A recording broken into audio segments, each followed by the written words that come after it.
చెప్పి ఆశాభావం వ్యక్తం చేస్తున్నారు. రైట్ సాగర్ గారు, ఇక్కడ మినిస్టర్ అప్పటి ఎక్సైజ్ మంత్రి నారాయణ స్వామి గారికి సంబంధించి అంటే ఈ స్కామ్లో ఆయన పాత్ర ఉందా లేదా సెకండరీ, కానీ ఒక మంత్రిగా ఉన్నప్పుడు ఆయన నోటీసులో ఖచ్చితంగా ఉండాలి.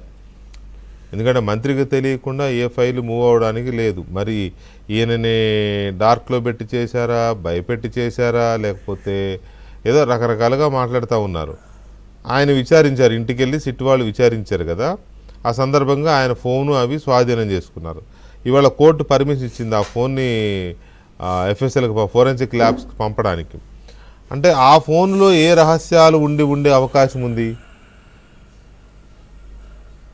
కృష్ణ గారు, మనం మిథున్ రెడ్డి అరెస్ట్ అయిన రోజు అనుకుంటాను, మనం చాలాసేపు ఆల్మోస్ట్ 11 o'clock వరకు డిబేట్ చేసాం.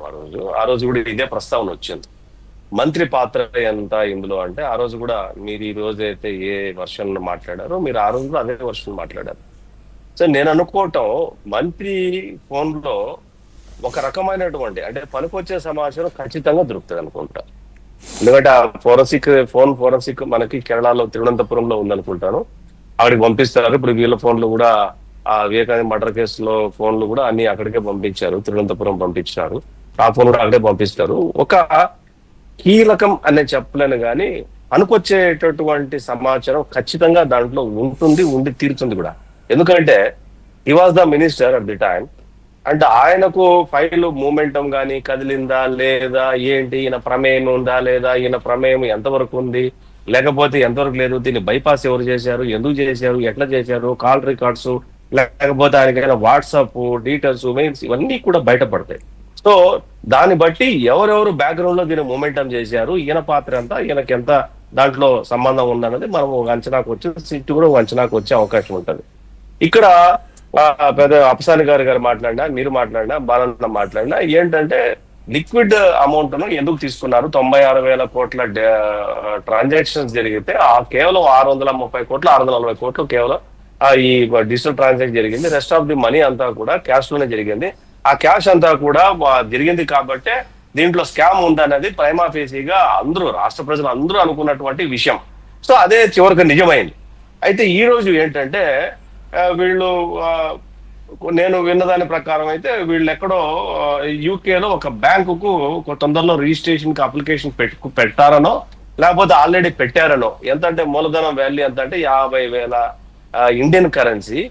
అది యూరోలో 50,000 కోట్లు. 50,000 కోట్ల ఇండియన్ కరెన్సీని మూలధనంతో అది పౌండ్స్ లో కన్వర్ట్ చేసి ఒక బ్యాంకుకు ప్లాన్ చేస్తున్నారా లేకపోతే దాన్ని యూరోలో కన్వర్ట్ చేసి బ్యాంకుకు ప్లాన్ చేస్తున్నారా తెలియదు. కానీ యూకేలో అయితే మాత్రం వీళ్ళు ఒక బ్యాంకుని ఎస్టాబ్లిష్ చేయడానికి అప్లికేషన్ పెట్టుకున్నారని, అది అండర్ ప్రాసెస్ లో ఉందని అనేది ఒకటి అబ్రాడ్ లో చెప్పుకున్నటువంటి కొంతమంది ఆ బిజినెస్ పీపుల్ వాళ్ళు వీళ్ళు మాట్లాడుకున్నారు. అయితే చాలా మంది పారిపోయినటువంటి అబ్రాడ్ స్కామ్ చేసి పారిపోయినటువంటి వాళ్ళు ఎవరైతే ఉన్నారో మాల్యా లాంటి వాళ్ళు వీళ్ళంతా పాత పరిచయాలు కదా, పాత పరిచయాలు ఇవన్నీ కూడా ఇవి ఎక్కడికి పోవు. ఇవన్నీ మా రాయలసీమ భాషలో చెప్పాలంటే పాత నేస్తం పరకతో కొట్టినా పోదు అని. ఆ నేస్తాలన్నీ కూడా అక్కడేమైనా కలిశాయా, అక్కడ ఈ దేశంలోనే కాకుండా బయట అబ్రాడ్ లో కూడా వీళ్ళు ఆ రకమైనటువంటి స్కాములు చేసి ఇల్లీగల్ మనీ తోటి, ఈ బ్లడ్ మనీ తోటి, లేకపోతే విదేశాలకు పంపించిన డబ్బు అంతటితోటి ఏదైతే ఉందో మనీ లాండరింగ్ తో పంపించిన డబ్బుతోటి బ్యాంక్ ఎస్టాబ్లిష్ చేసి వీళ్ళందరూ కలిపి డైరెక్టర్లుగా ఉండి అక్కడ కూడా నేరమయ సామ్రాజ్యాన్ని, ఆ దేశాల్లో నేరమయ సామ్రాజ్యాన్ని విస్తరించడానికి వీళ్ళు ప్లాన్ చేశారు అనేది అవుట్ ఆఫ్ ది కంట్రీలో మాట్లాడుకున్నటువంటి మాట.